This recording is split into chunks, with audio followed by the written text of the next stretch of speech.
Nota antes de comenzar este capítulo. Está lleno de ilustraciones y figuras, las cuales aparecen en el momento en que son mencionadas en la pantalla. Saber ver la arquitectura. Bruno Sevi. Capítulo 5. Las interpretaciones de la arquitectura. Una historia, conducida según criterios modernos, de las interpretaciones que se han dado de la arquitectura desde las primeras concepciones griegas y desde el Tratado de Vitruvio hasta Wolfing, Montfort y Gédion, tendrá que ser objeto de otro estudio. La mayor dificultad que se encuentra para compilar una historia de la crítica arquitectónica consiste en el hecho de que una gran parte de las más geniales instituciones sobre arquitectura se encuentra diseminada en libros de filosofía o de estética en general, en poemas, novelas, cuentos, páginas de arquitectos. Los auténticos críticos de la arquitectura son pocos, y como demuestra la bibliografía colocada al fin de este libro, están anclados generalmente en los problemas de composición, en la secular batalla entre griego y gótico, entre gusto clásico, expresión de una idea impersonal y universal, y gusto romántico, expresión de lo individual, entre formal y pintoresco, entre estático y móvil. Ni una sola palabra sobre espacio interno, y frecuentemente ni siquiera la intuición de él, la conciencia de su realidad. Si por el contrario nos dirigimos a los historiadores, a los filósofos, a los estetas, encontramos continuamente observaciones agudas y precisas. Por dar un ejemplo, tomemos un párrafo casual de Faucillon. Pero es tal vez en la masa interna donde reside la profunda originalidad de la arquitectura como tal. Dando una forma definida a este espacio hueco, crea verdaderamente su universo propio. Sin duda, los volúmenes exteriores y sus perfiles hacen intervenir un elemento nuevo e intrínsecamente humano en el horizonte de las formas naturales. Y por bien pensadas y calculadas que hayan sido sus proporciones y su acorde, siempre agregan a ellas alguna cosa inesperada. Pero si reflexionamos sobre esto, vemos que la maravilla más singular consiste, en cierta manera, en haber concebido y creado una especie de reverso del espacio. El hombre camina y actúa en lo exterior de cada cosa, está perpetuamente fuera, y para penetrar más allá de las superficies es necesario que las rompa.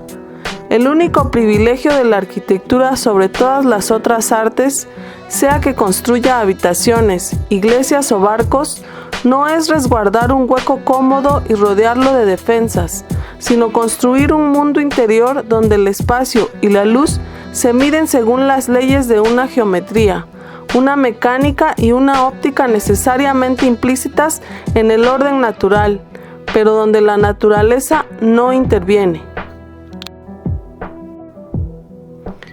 Faucillon ha dado en el blanco, aunque después, como sucede tantas veces, no profundiza más. Se abandona a conceptos extraños y llega a la conclusión de que el constructor no encierra un vacío, sino una determinada morada de las formas, y, trabajando sobre el espacio, lo modela por fuera y por dentro como un escultor, es decir, arriesga confundir la masa escultórica excavada en su interior, envoltura del espacio, con el espacio interno. El método de una historia viva de la crítica arquitectónica no podrá ser el adoptado por algunos autores, como Boris Savliviec, que expone ante todo su teoría y después juzga las obras en función de su conformidad con las tesis preestablecidas. Deberá ser un método empírico, experimental, desarrollado sobre ejemplos concretos que aprueben o condenen las pruebas de los hechos. En las 32 láminas explicadas hasta aquí, hemos recogido algunos monumentos principales desde la Edad Griega hasta hoy. Agregamos 40 obras más, láminas 17 a 20a, tomadas al acaso, esparcidas a lo largo del curso de 2 siglos de historia que, junto con los edificios precedentes, ofrecen una suficiente variedad para probar si una interpretación de la arquitectura es o no válida. Para que tenga sentido una interpretación, debe dar luz a un aspecto permanente de la arquitectura, es decir, tiene que demostrar su eficacia en la explicación de cada obra, independientemente del hecho de que abarque o no la totalidad de sus aspectos. Solamente así podremos distinguir las interpretaciones legítimas de las equivocadas, precisando que las últimas no son más que generalizaciones de poéticas particulares, hilaciones ilegítimas de elementos que caracterizan un único mundo figurativo. Por ejemplo, quien afirme que la Catedral de Wells, lámina 10, está determinada arquitectónicamente por la técnica constructiva de los arcos ojivales, arbotantes y la bóveda paraguas, se equivoca solamente en cuanto da a la palabra determinar una interpretación exclusiva, como si el progreso de la ingeniería bastase por sí mismo para explicar el mundo artístico gótico. Pero si dijese que se pudo realizar la Catedral de Wells también gracias a la nueva técnica constructiva, afirmaría una cosa exacta.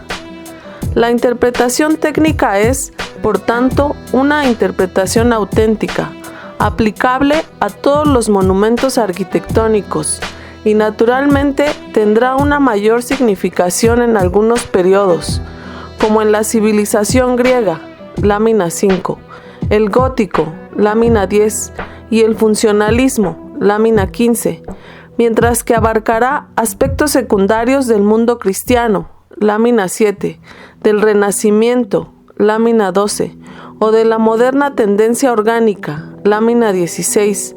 No es, pues, una interpretación equivocada, puesto que acierta en un elemento permanente de la arquitectura. Si, por el contrario, se considera una de las tesis de Belcher, la de la verdad estática, según la cual, para lograr un sentido de solidez, es necesario que la parte inferior de un edificio muestre una consistencia mayor que la parte alta, ¿esta es una interpretación legítima? No. Evidentemente es una interpretación equivocada, porque anuncia una ley a la que no obedecen todos los edificios ilustrados aquí.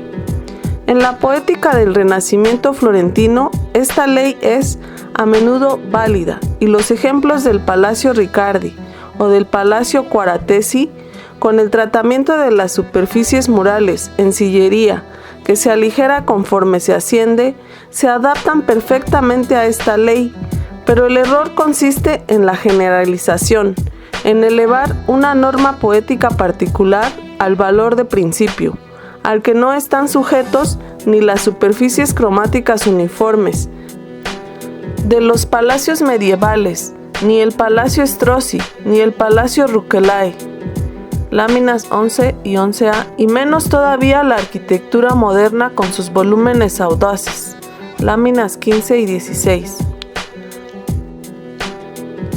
A principios del capítulo anterior, hemos esquematizado los elementos de la cultura artística que nutren a las obras y a las personalidades creadoras.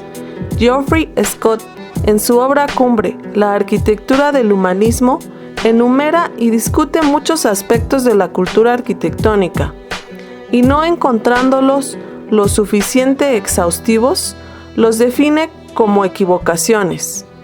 Pero no se trata de equivocaciones, son facetas del mundo de la obra de arte a la que caracterizan.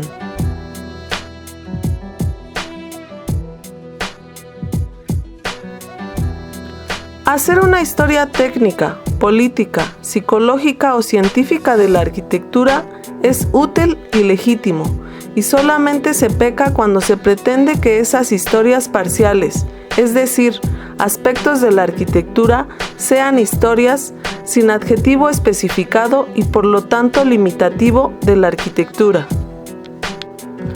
Ahora bien, la interpretación espacial ¿En qué relación se encuentra frente a las demás interpretaciones de la arquitectura? ¿Las incluye a todas? ¿Reúne en sí alguna de las otras o es meramente una interpretación más entre muchas, aun cuando sea la más importante? Para responder a tales cuestiones, será oportuno exponer brevemente, dando ejemplos explicativos de cada una, las principales interpretaciones más comunes que, como veremos, están comprendidas sustancialmente en tres grandes categorías: las que hacen relación al contenido, las fisiopsicológicas, las formalistas. La interpretación política. Casi todos los manuales de historia de la arquitectura recopilan bien al principio, bien durante la descripción de los monumentos, los hechos salientes de la vida política de las distintas épocas, pero algunos quieren establecer una estrecha dependencia de la arquitectura a los acontecimientos políticos. ¿Cuál es la edad de oro de la arquitectura griega? ¿El siglo V a.C., lámina 5? ¿Y por qué? Porque Atenas había ganado en el 490 la batalla del Maratón, en el 480 en el encuentro naval de Salamina, el año siguiente el combate de Platea, y entonces fue cuando tuvo su fulgor la época de Pericles.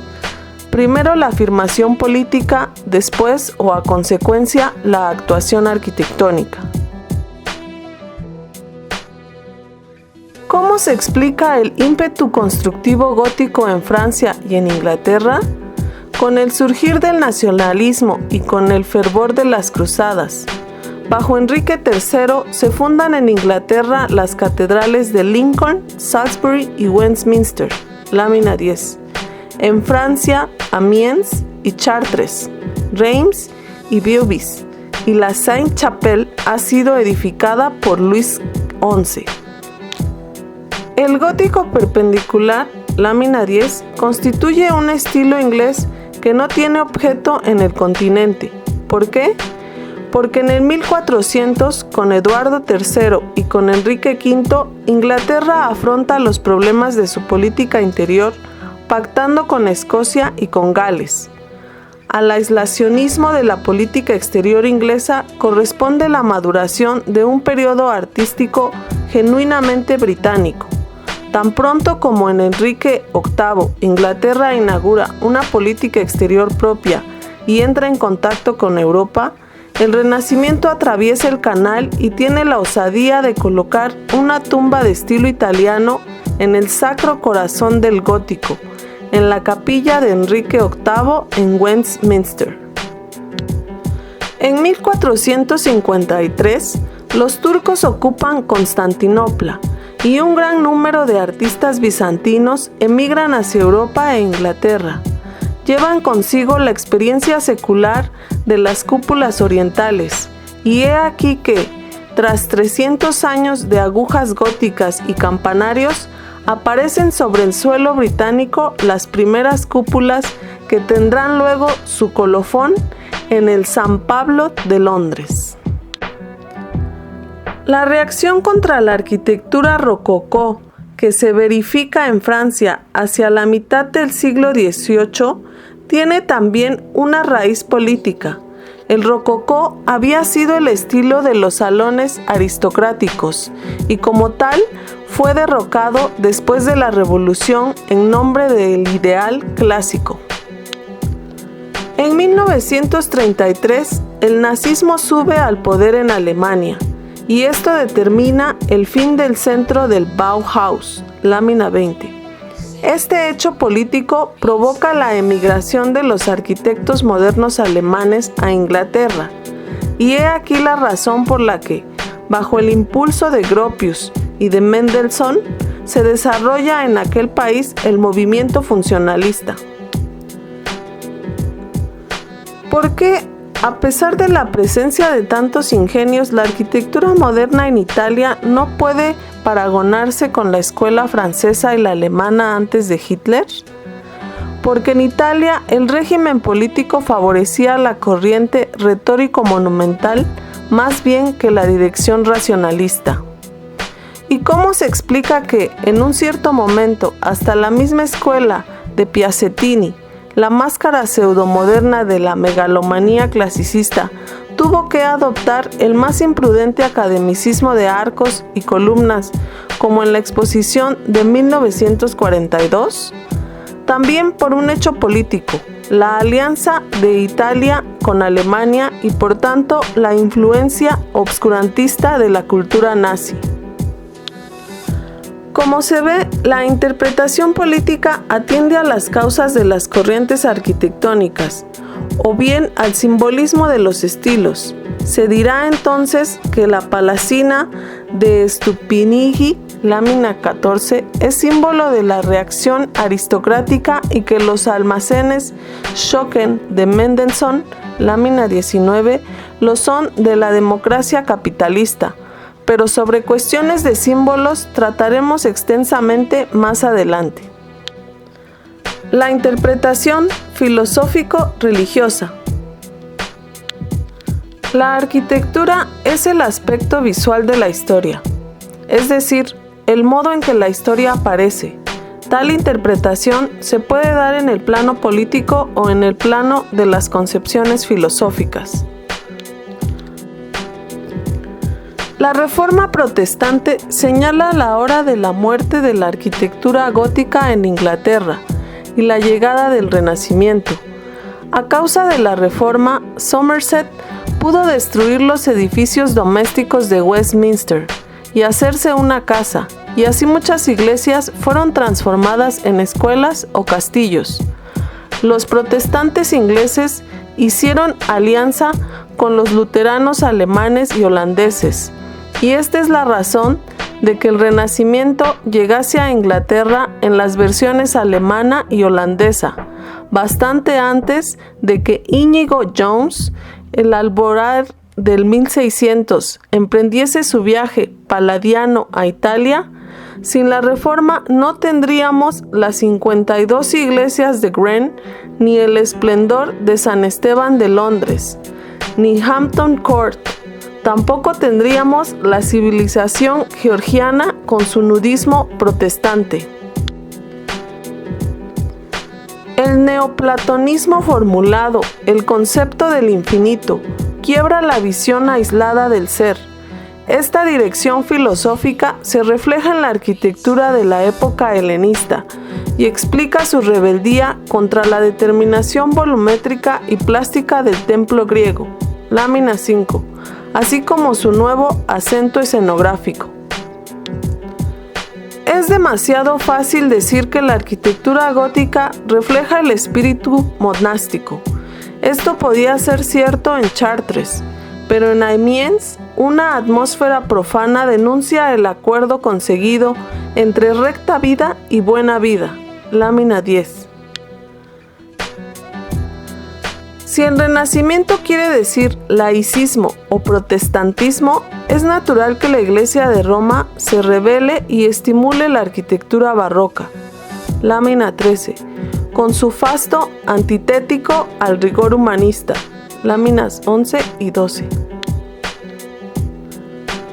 Cuando a la religión pagana, fragmentaria y particularista se sobrepone la concepción universal de la filosofía estoica, la arquitectura pasa de la solidez estática del Panteón al espacio del barroco antiguo de Roma, lámina 6. También la interpretación filosófico-religiosa puede escindirse en dos: fenómenos históricos que involucran la cultura arquitectónica y simbolismo.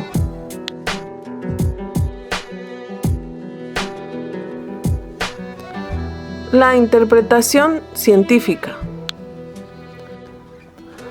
Un sector particular del positivismo subraya el paralelismo existente entre las concepciones matemáticas y geométricas y el pensamiento arquitectónico.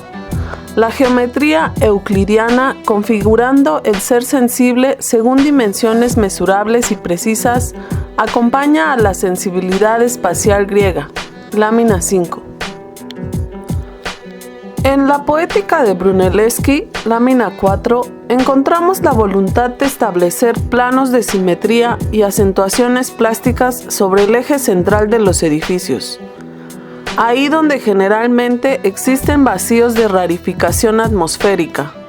Brunelleschi conocía solamente la perspectiva central y esto explica su insistencia sobre el eje medio. La ley espacial del Renacimiento es consecuencia de la perspectiva, es decir, de la posibilidad de fijar objetivamente sobre el plano un cuerpo tridimensional.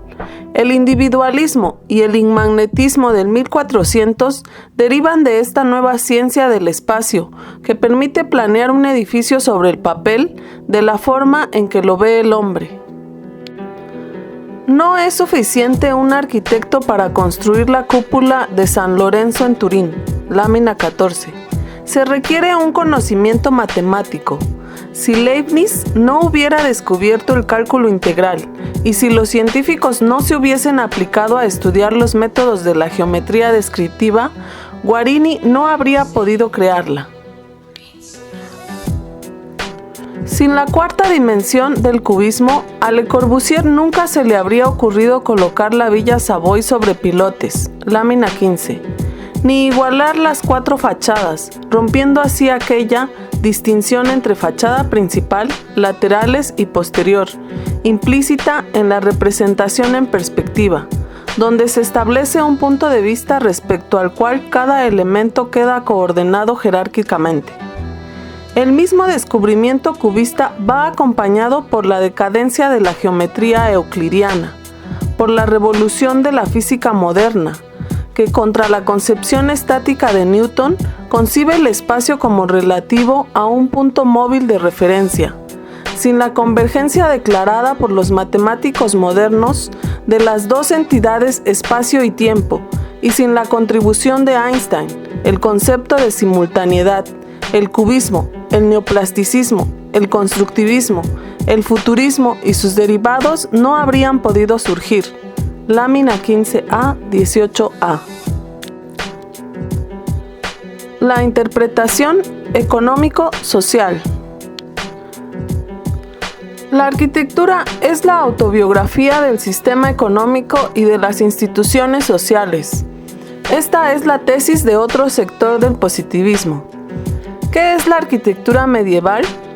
Ella encuentra su fundamento en la economía agrícola campesina, en el sistema de coparticipación y de las corporaciones, y en las necesidades prácticas de defensa. He aquí por qué, cuando en la historia se presentan condiciones económicas semejantes, encontramos un paralelismo en las formas arquitectónicas. La edilicia del colonizador americano de New England no es muy distinta de la edilicia de la civilización medieval europea. La misma variedad de motivos, los mismos caracteres de crecimiento orgánico, la misma organización artesanal, las mismas consideraciones defensivas, informan dos épocas de economía semejante, aunque separadas por siglos. Lámina 17A.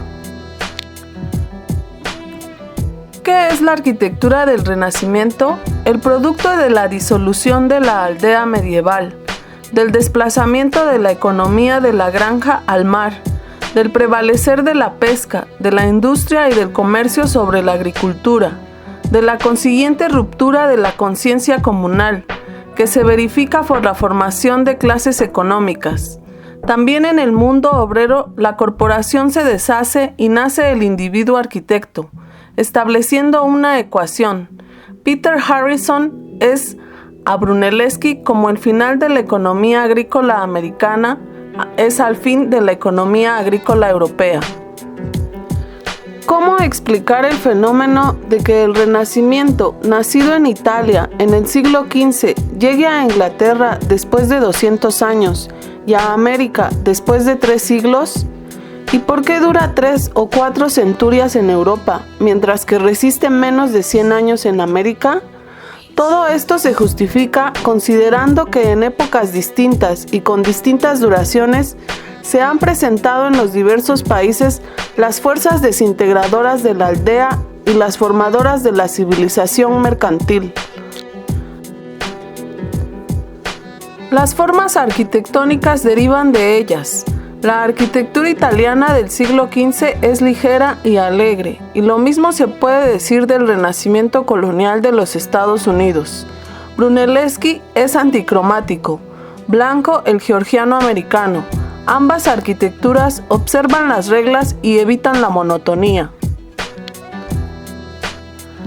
¿A qué corresponde el clasicismo del siglo XVI? A un proceso de estabilización económica, en el que encontramos una oligarquía de la tierra, que mantiene todos los privilegios feudales sin las responsabilidades sociales implícitas en la economía medieval, y al lado de esta oligarquía, una clase de comerciantes que, habiendo perdido ya su originario espíritu de empresa, se siente heroica y quiere crearse una nobleza por medio de residencias que posean la escala y la severidad de los edificios públicos. Los palacios italianos del siglo XVI encuentran su correspondiente en las Manor House de Virginia y de Maryland, y en las villas romanas de las Plantations. Como los príncipes de los siglos XV y XVI en Europa, que al mismo tiempo eran políticos, estudiosos y artistas, así es en América Thomas Jefferson. El mito de César, que da su nombre a la ciudad, se repite con Washington. El urbanismo formal del Renacimiento se reencarna en Mayor Lefant. ¿Qué es el eclecticismo? La arquitectura de la expansión industrial, cuando surge el contraste entre la utilidad y la vida, entre el mito y el arte, se presentan los dos aspectos de la civilización industrial, el romanticismo, dirigido hacia el pasado, y el mecanicismo, dirigido hacia el futuro. La curiosidad exótica, la habilidad mimética, la exigencia del confort, son los caracteres de toda época ecléctica. Por esto, no hay diferencia fundamental entre el eclecticismo del primero y segundo siglo después de Cristo, y el inglés del fin del siglo XVIII y el americano de la segunda mitad del siglo XIX. En sus formas más pesadas, estáticas y severas, el clasicismo es la arquitectura del periodo económico que se conoce bajo el nombre de imperialismo. Es la arquitectura de la compensación. Ofrece piedras grandilocuentes a un pueblo a quien ha sustraído el pan y el sol, y todo aquello que es digno del hombre. Montfort. Es la arquitectura de Enrique VIII y de la reina Isabel, al principio del Imperio Británico, de Luis XIV y de Napoleón III. Es la edilicia de Hitler y de Mussolini. ¿Qué importancia tiene si los antiguos romanos expresaban su imperialismo construyendo caminos, mientras que los americanos, entre 1893 y 1910, construían ferrocarriles?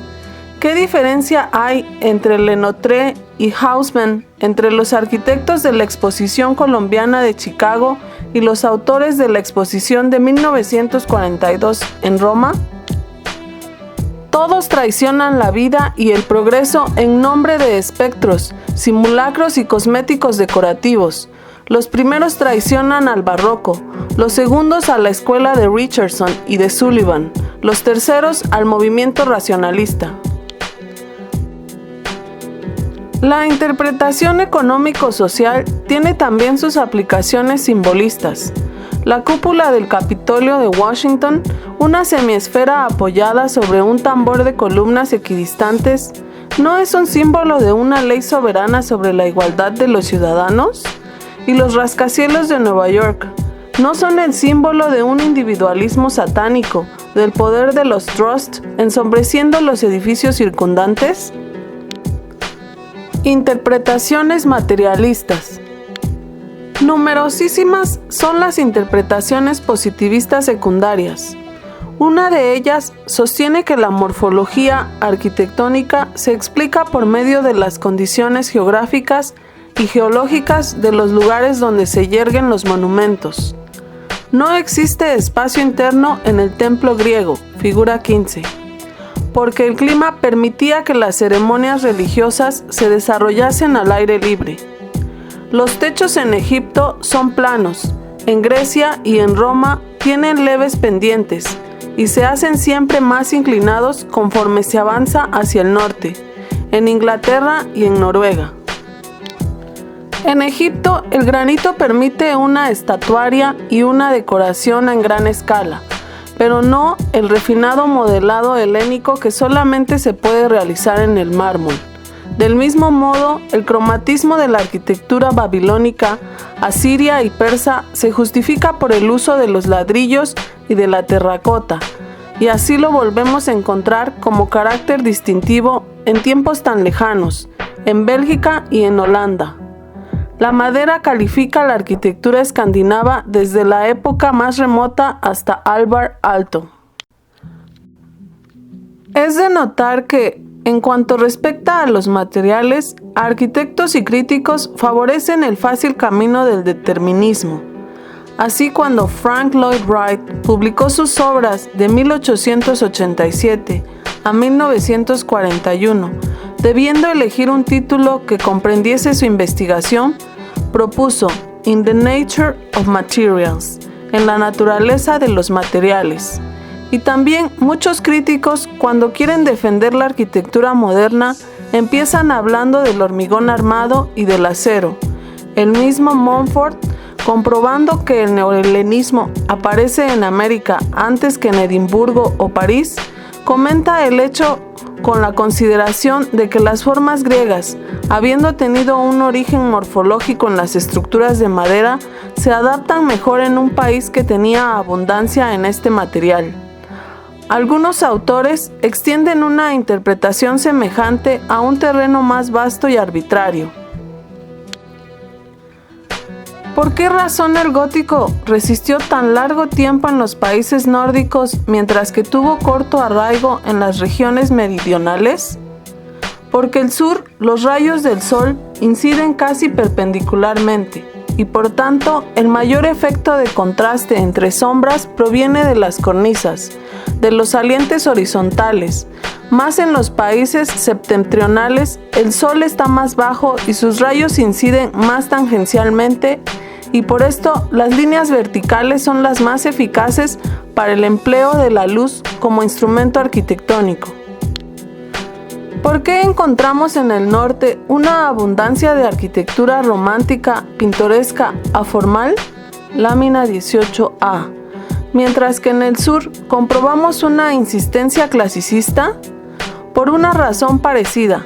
En el norte, los efectos de luces no son tan sutiles como para llegar a subrayar hasta los elementos diminutos del dibujo, como sucede en las refracciones luminosas que hacen vivir con expresión autónoma cada ejemplo de la monótona esquemática griega.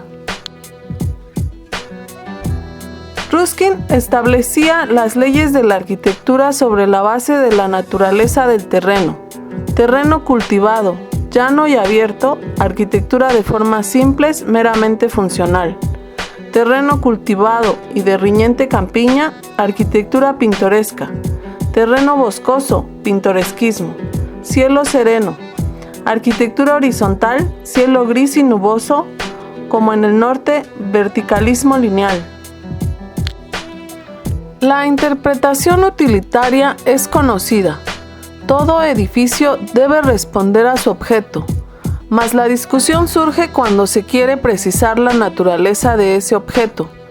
Prescindimos del monumento de Lisícrates, de la columna de Trajano y todos los ejemplos de arquitectura escultórica ilustrados en la lámina 1, es decir, de los edificios sin espacio interno.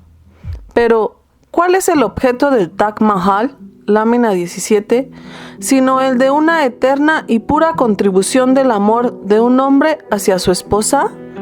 La interpretación utilitaria tiene solamente un sentido si amplía sus horizontes hasta el campo psicológico y espiritual. Otro sector del positivismo se basa en las investigaciones arqueológicas para explicar el desarrollo de la arquitectura del siglo XV en adelante. ¿Cuándo nace el Renacimiento italiano? Después de 1416, fecha en la que Poggio Bracciolini descubre los textos de Vitruvio en el monasterio de San Galo. ¿Cuándo surge en Inglaterra el neohelenismo?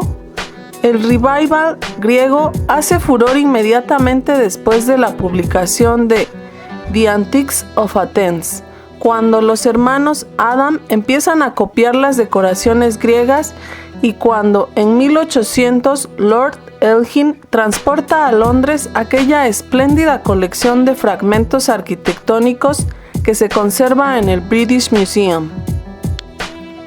¿Por qué nace el neoclásico? Porque en la segunda mitad del siglo XVIII se efectúan las excavaciones de Pompeya y Herculano, que determinan la reacción contra el rococó. En Inglaterra, el libro de Burlington, Palladios Antiques of Rome, y la obra de Chambers contribuyen a un fenómeno semejante. ¿Y el neogótico?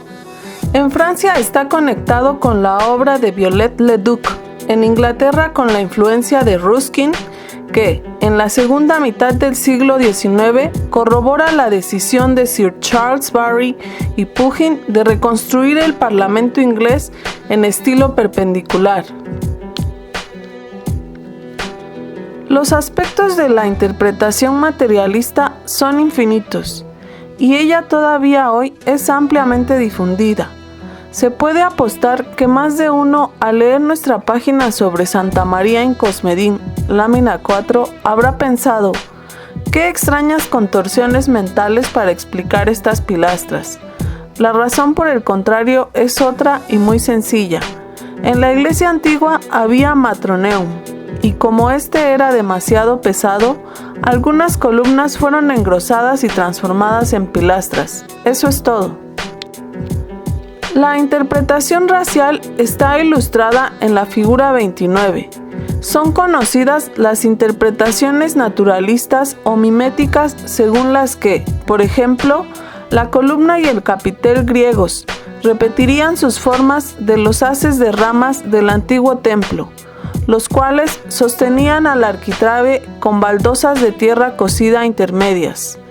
Cuando nos preguntan por qué la arquitectura contemporánea no tiene la rigidez formal del funcionalismo europeo, porque los suecos y los finlandeses son más humanos y orgánicos que Le Corbusier.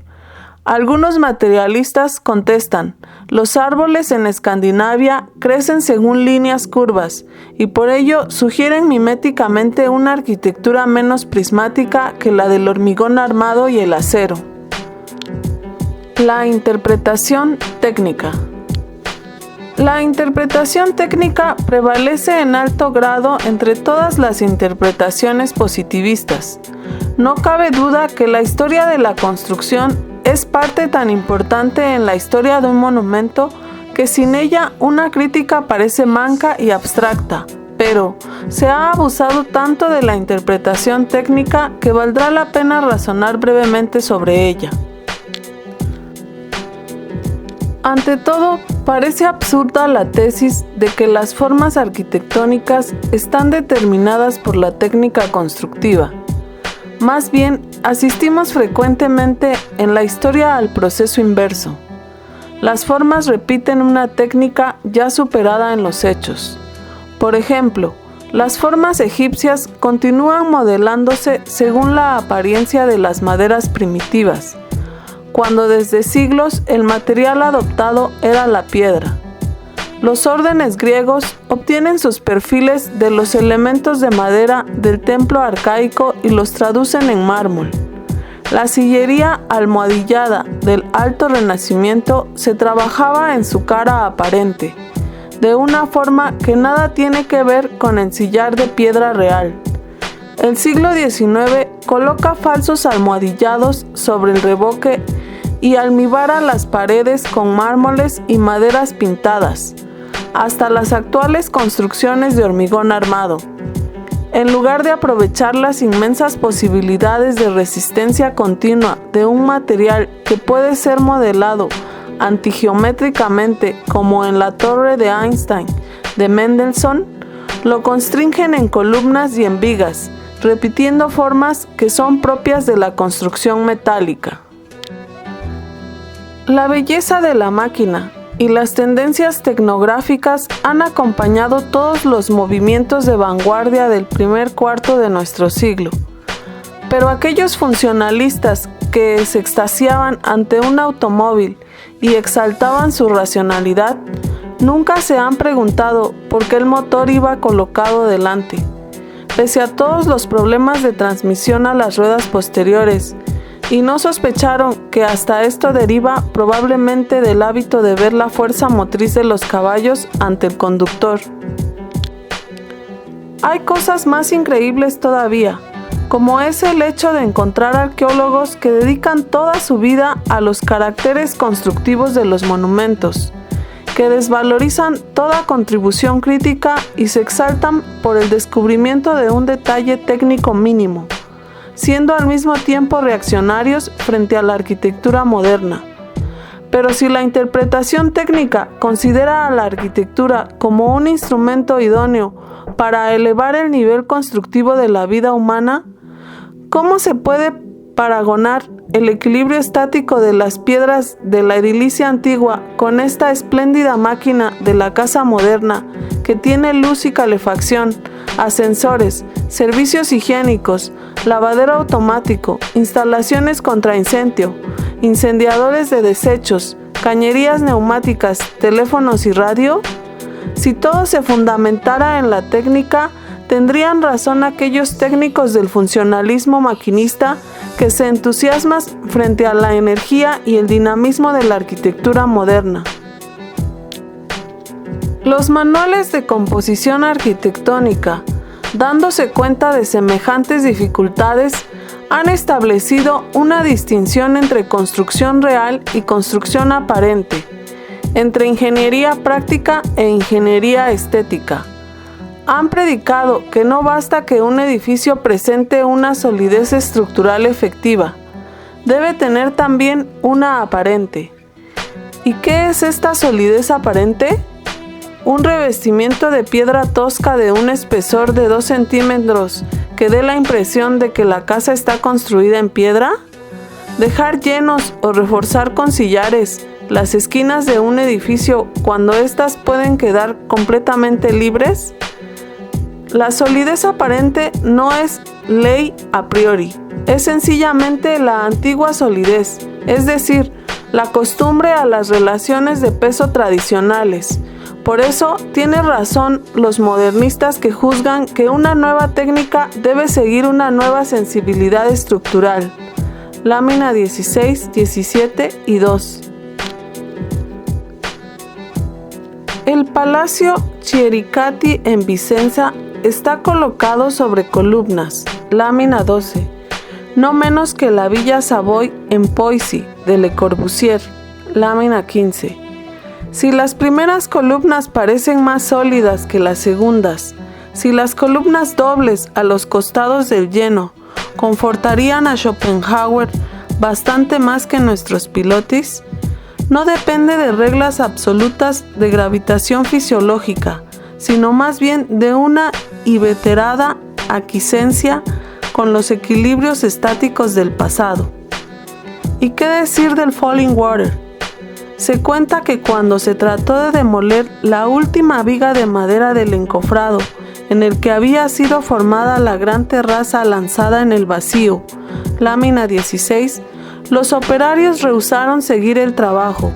Los jefes del sindicato de la construcción, llamados al efecto, comunicaron cortésmente a Wright que no estaban dispuestos a pagar el seguro a las familias de los hombres que serían sepultados bajo los escombros de aquella locura arquitectónica. Cuando Wright, enfurecido, empuñó el pico y se dirigió solo a demoler el armazón, algunos obreros se hicieron la señal de la cruz, pero la terraza, como vemos todavía, está intacta después de varias decenas de años.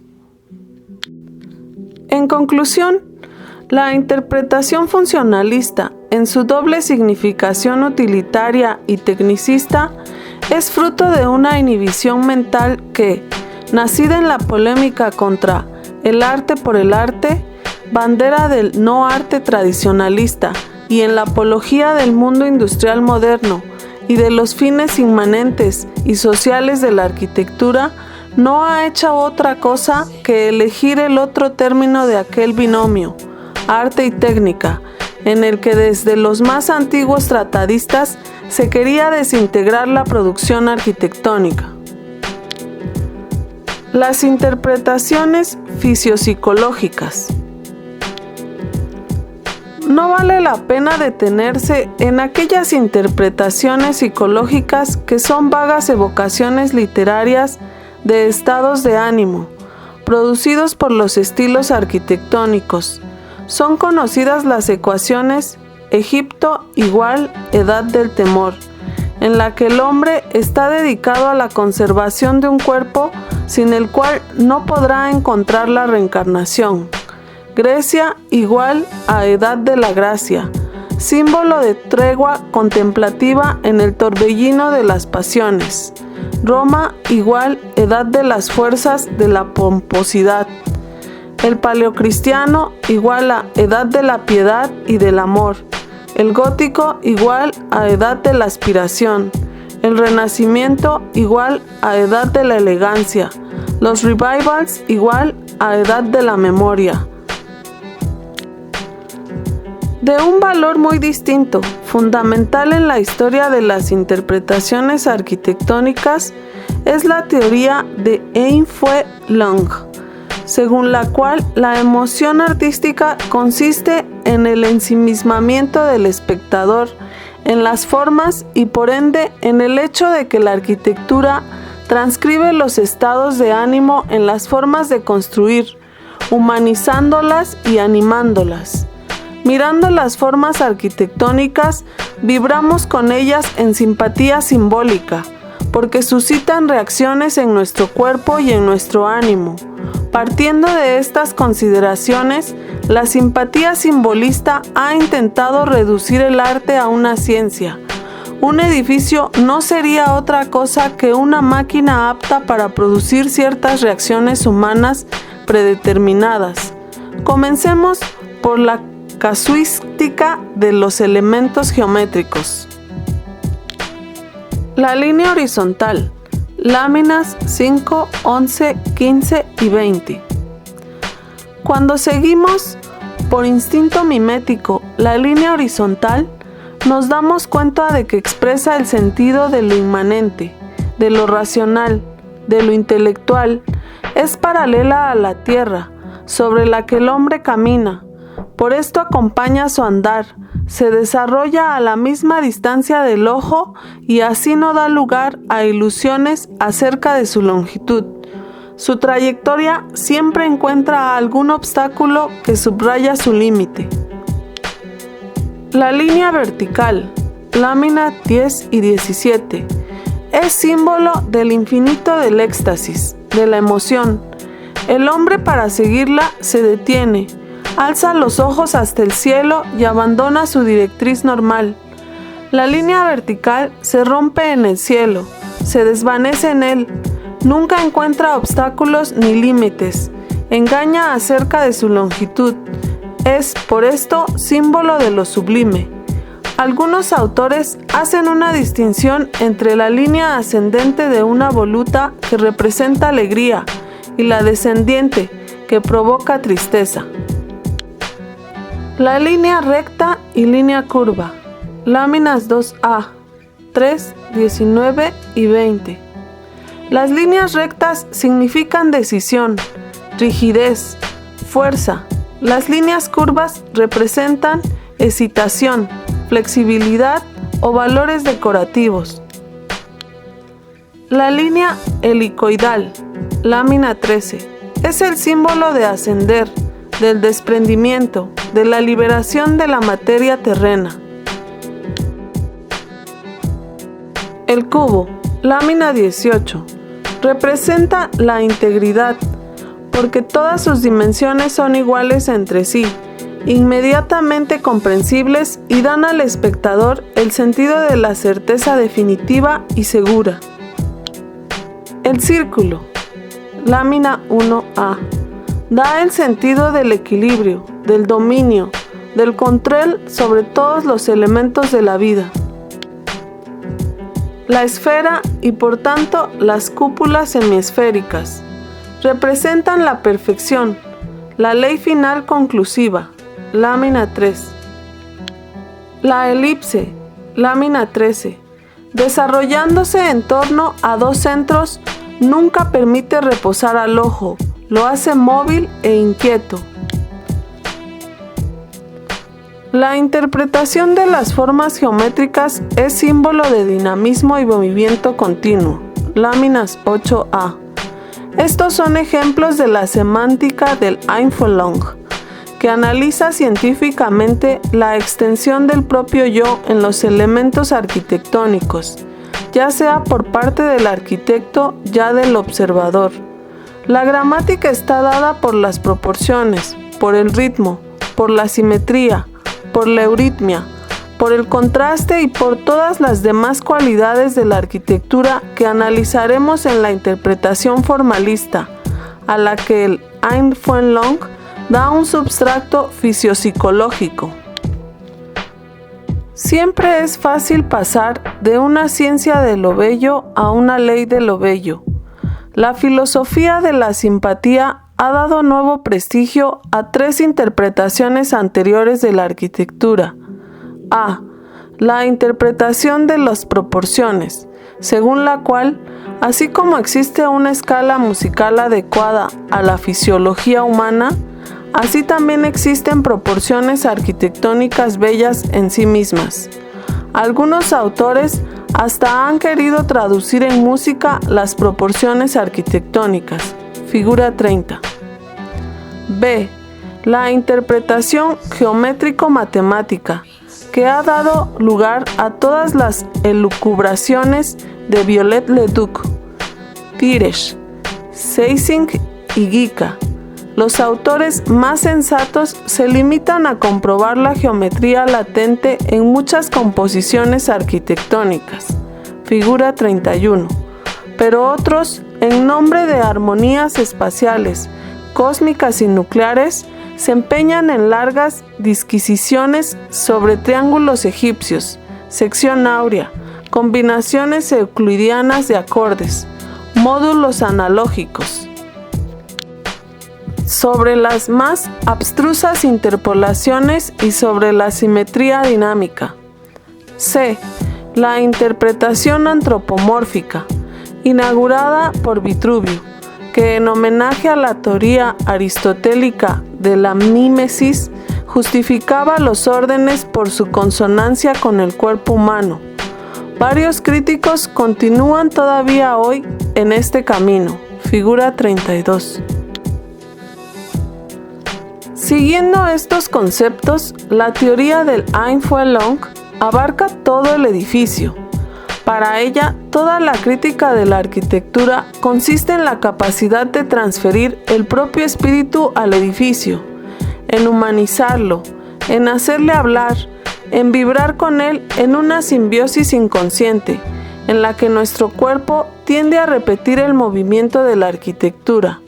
Indudablemente, el gran mérito de esta teoría consiste en haber roto la glacialidad abstracta del diccionario crítico arquitectónico y en haber creado una familiaridad, un sentido de intercambio, una relación humana entre la arquitectura y el hombre. Una línea podrá ser valiente o débil, tensa o relajada, potente o fluida.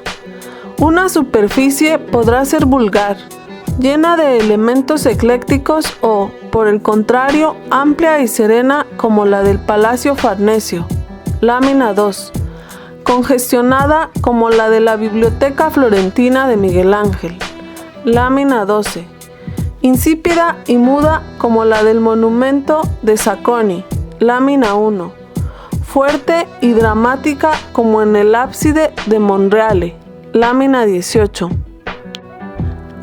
En cuanto a los volúmenes, entran en juego la sensación de peso, de presión y de resistencia, y así serán macizos como las termas de Caracalla, lámina 17, articulados y sólidos como en el Bauhaus, lámina 20, flexibles y cortésmente incitantes como en el Johnson Building, lámina 3, tensos hasta el frenesí como en los rascacielos de Nueva York, lámina 17, dulces, exquisitamente femeninos como en el Taj Mahal, lámina 17, potentes y austeros como en San Pedro, lámina 19, alegres y variados como en la Casa de Campo norteamericana, lámina 20, elegantes y festivos como en el pabellón de Barcelona de Mies van der Rohe, lámina 15,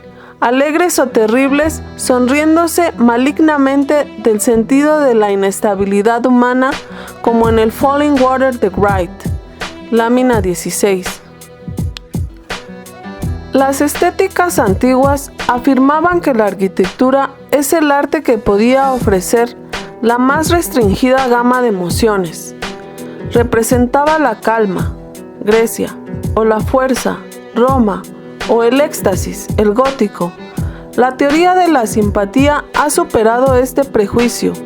Ha atribuido a la arquitectura todas las expresiones del hombre, incluso en el sentido de la farsa y de lo cómico, en los edificios melindrosos y afectados, y el sentido de lo nauseabundo en los edificios vulgares, retóricos, de falsa monumentalidad. Se añadía que la expresión de la arquitectura no es descriptiva, sino estática. El Einfühlung, con sus métodos de identificación del hombre con las formas, ha demostrado lo contrario. Y por otra parte, no se puede hablar de estática, dado que la arquitectura se mueve continuamente bajo el continuo girar del sol. Lámina 20A. Aun cuando existen poemas de amor, cuentos de amor, pintura de amor y música de amor, una arquitectura de amor es inconcebible, afirma Hamlin. Pero confrontad el Taj Mahal con el rascacielos de Filadelfia, lámina 17, y decid si el primero no representa el amor, por lo menos dentro de los límites en los que una música puede, respecto a otra, definirse como música de amor. La crítica de la simpatía se ha extendido también a las plantas de los edificios. Así como se dice que una torre se eleva, una voluta sube, una escalera circular se desenvuelve, de la misma manera se dice que desde el atrio del Panteón nos expandimos en el gran vano circular, figura 17. O que el living room del Falling Water se amplía o se prolonga en la terraza suspendida, figura 28. Es espontáneo pasar de la crítica fisiopsicológica y de sus hilaciones a la interpretación psicoanalítica, bosquejada por Bracton en su teoría de la dualidad y de la Trinidad, figura 33. Todavía no ha sido investigada a fondo en el campo de la arquitectura como ha ocurrido en el terreno pictórico y literario. Observaciones dispersas se encuentran comúnmente, y bastará recordar a Sir Christopher Wren, que explicaba la predilección de los hombres por las columnas con la predisposición atávica adquirida de nuestros antepasados, que oraban en los bosques y adoraban las columnas como a dioses. Fenómenos difundidos de antipatía por los túneles y por las galerías de los subterráneos son, por otra parte, explicables a la luz de las neurosis modernas.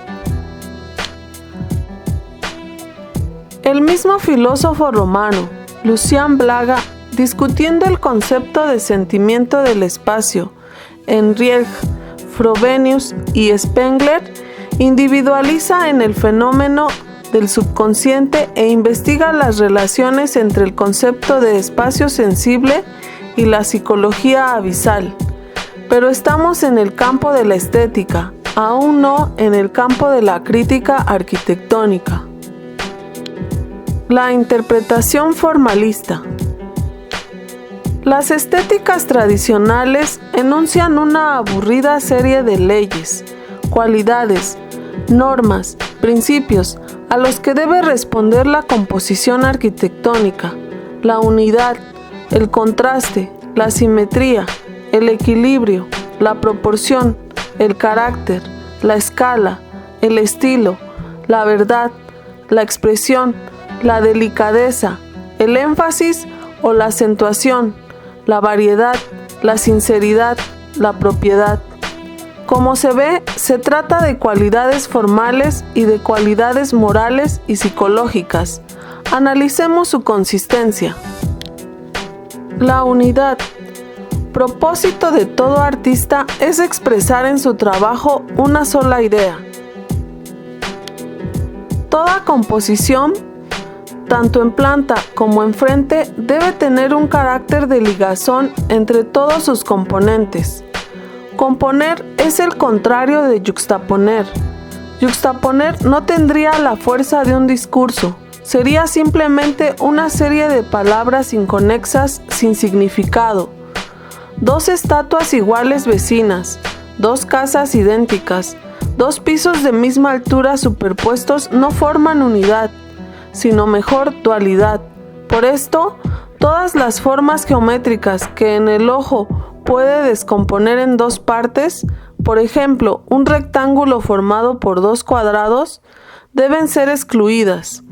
En un caso práctico, es evidente la unidad del templo de Bramante, lámina 12, pero mucho menor es la del Palacio Rucellai, cuyos órdenes podrían prolongarse sin fin, a izquierda y derecha, lámina 11.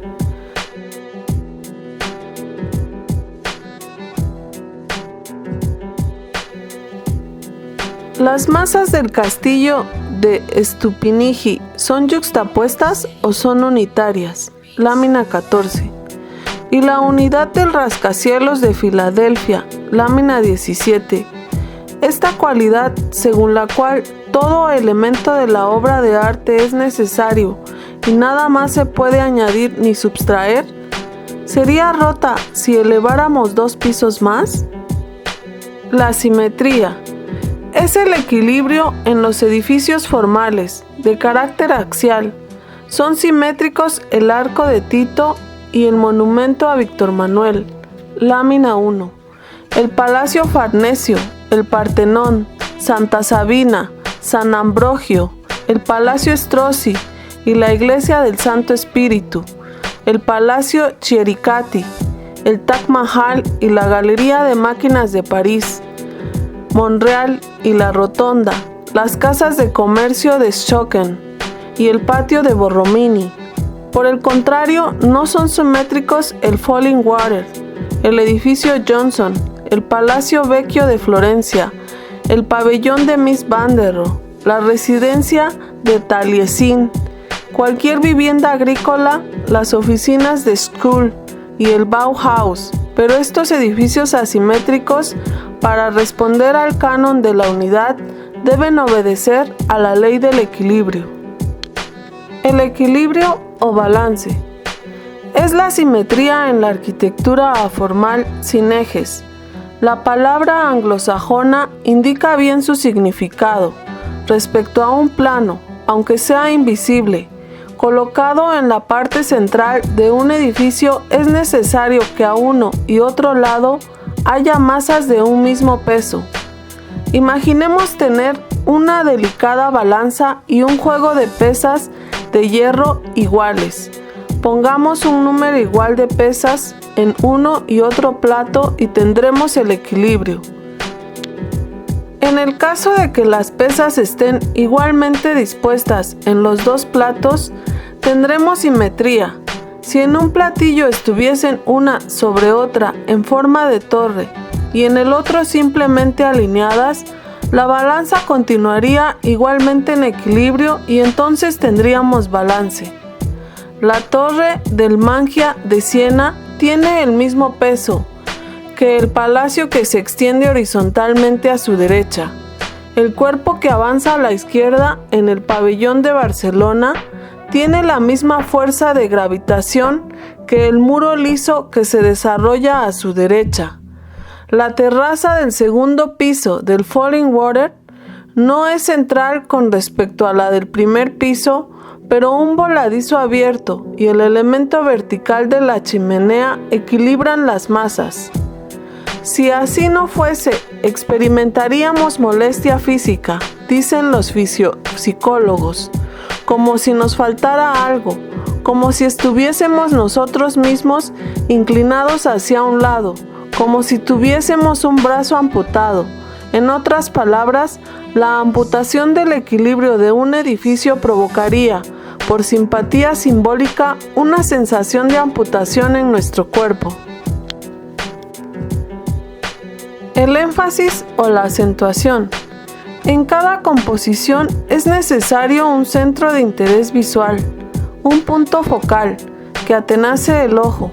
Será la cúspide en la pirámide de Cayo Cestio, la puerta principal en el Palacio Farnesio, el centro del frontón del Partenón, el ábside en las iglesias paleocristianas y bizantinas, la cúpula en Santa Sofía, en la Capilla Pazzi, en San Pedro y en San Lorenzo, el cuerpo central convexo de Stupinigi, la cumbrera del techo en las casas agrícolas, o el entrecruzamiento de las rosas lineales en la sala Vladislavsk en Praga. ¿Existen excepciones? El Coliseo, por ejemplo, que es una masa curva uniforme, sin acentuaciones, y el rascacielos de Filadelfia, cuyo centro de interés es imposible individualizar. Todas las demás obras ilustradas aquí responden más o menos bien a las reglas del énfasis. El contraste. La unidad debe entenderse como síntesis de elementos contrarios, no como igualdad cadavérica. Para que un edificio sea vivo, es necesario que su vitalidad se exprese por el contraste entre líneas verticales y horizontales, entre vacíos y llenos, entre formas cortantes y formas imprecisas, entre volúmenes, entre masas, y para una expresión plena se necesita la prevalencia de uno u otro elemento. En el arco de Tito, lámina 1, no dominan ni las horizontales ni las verticales. Vence el arco. En el monumento de Sacconi, no dominan las horizontales ni las verticales ni ningún otro elemento, y por esto es una masa inerte, sin vida.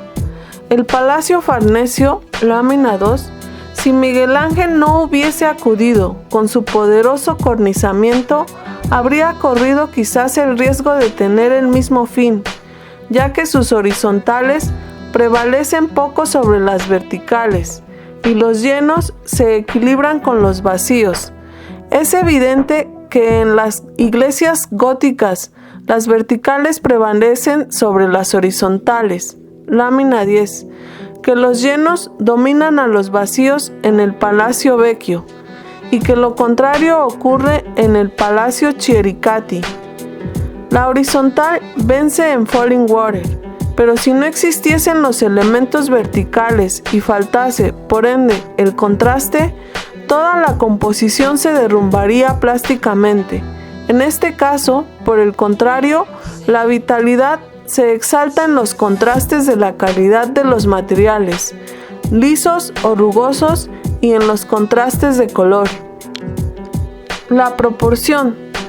De cualquier manera que se defina, relaciones de las partes entre sí y con el conjunto del edificio, la proporción es el medio con el cual se subdivide un edificio, a fin de alcanzar las cualidades de la unidad, del balance, del énfasis, del contraste y aún de la armonía y del ritmo. Pero hemos tenido ya ocasión de notar el absurdo de la tesis mecanicista de las proporciones, sean en el sentido geométrico, matemático o musical, en cuanto que están estrictamente relacionadas con la escala de un edificio. La escala. Ilustrar la escala de un edificio es exactamente lo contrario de lo que hemos hecho en las láminas de este libro, donde las dimensiones de las fotografías han sido establecidas sin ninguna relación con las reales, y frecuentemente se ha preferido ilustrar un detalle más extensamente que el edificio íntegro. Es evidente que este es un error muy grande en una historia sistemática de la arquitectura, en la que todos los edificios tendrán que ser dibujados en la misma escala y al lado de cada uno deberá estar indicada la altura del hombre medio. Si el templo de Karnak en Egipto tuviese la misma altura que el Partenón, tendríamos una composición no muy disímil de la griega, elementos verticales sobre los que descansa el arquitrabe. Pero en la realidad, el templo egipcio es inmensamente más alto, figura 34. Un hombre no puede ver cómodamente el arquitrabe sobre las columnas, y por esto la expresión de Karnak está muy alejada del equilibrio helénico. La escala es el elemento esencial en el juicio arquitectónico. Pero no deben hacerse confusiones. Si el hombre es medida de todas las cosas, si establecer una proporción sin establecer una escala es absurdo, es también equivocado establecer una escala sin proporciones. Un edificio puede ser grande, en escala dimensional, como el interior de San Pedro, y otro puede ser de escala reducida, como en el San Carlino de Borromini. Sin embargo, el segundo puede parecer más grande que el primero. Generalmente, un edificio alto es predominante en una ciudad, pero la escala está invertida en Nueva York, lámina 17, donde en medio de la masa de rascacielos, frente al Wall Street, la pequeña iglesia de San Patricio predomina precisamente por su pequeñez. Por tanto, no debe confundirse el principio de la escala con la interpretación antropomórfica, a la que hicimos alusión en el capítulo precedente. Escala significa dimensión relativa al hombre, no dimensión del hombre. Un edificio, todo él de escala monumental, como en tantos ejemplos de pseudomoderno de la escuela romana de Pacientini, es vacuo y estulto, pero la escala monumental de Santa Sofía, lámina 8, de Amiens, lámina 10, de San Ivo, lámina 13, relacionada continuamente con elementos en escala humana, es de espléndida eficacia. En la sensibilidad dialéctica de la escala sobresale el barroco, mientras que en el último siglo hemos asistido a dos delitos: la destrucción del Regent Street en Londres por obra de Norman Shaw y la de la Plaza de San Pedro con la demolición de la Espina dei Borghi, de la que tan solo nos queda una nostálgica fotografía, lámina 19. La expresión o el carácter.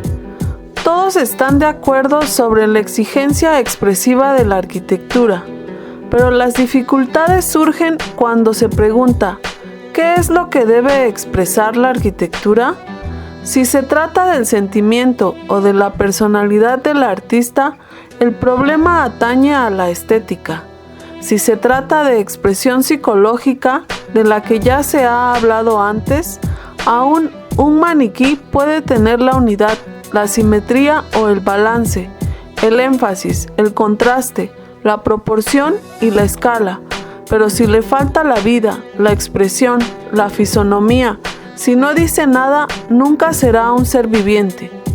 El carácter de nobleza, de utilidad, de refinamiento, de humor, de urbanidad, de vulgaridad, de dignidad, de ostentación, de fuerza, riente, como en la iglesia de la Salute de Venecia, lámina 13, de opresión, como en Miguel Ángel, lámina 12, se encuentran en la arquitectura de la misma forma que en las expresiones humanas. Es cuestión de sensibilidad leer, Tanto en el edificio como en el hombre, no solo su expresión estática, calma o agitada, mercantilista o cortesana, generosa o mezquina, modesta o vanagloriosa y afectada, es decir, su temperamento, sino también el carácter dinámico, es decir, sus crescendos, sus pasajes desde el pianismo al fortísimo, el tono de su estado de ánimo, además del tono de su ser. Aparentemente no hay neuróticos entre los chinos, todos corteses, autocontrolados y ceremoniosos, de la misma forma que también aparentemente no hay neurosis en la comunidad de los templos griegos, pero es asunto de sensibilidad y familiaridad reconocer la manifestación inhibida del histerismo en China o la agitación en el templo griego. Y si Borromini se nos presenta furioso y animado, mientras que Giuliano da Maiano frenado y distinguido, es cuestión de sensibilidad descubrir cuánto actúa en ellos la educación estilista y cuánto es expresión real. En otras palabras, cuando Borromini, siempre gesticulante, es calmo y sereno, y cuando Giuliano da Maiano, siempre bien vestido, siempre sonriente, siempre cortés, es en su corazón o en el corazón de uno de sus edificios delirante y airado.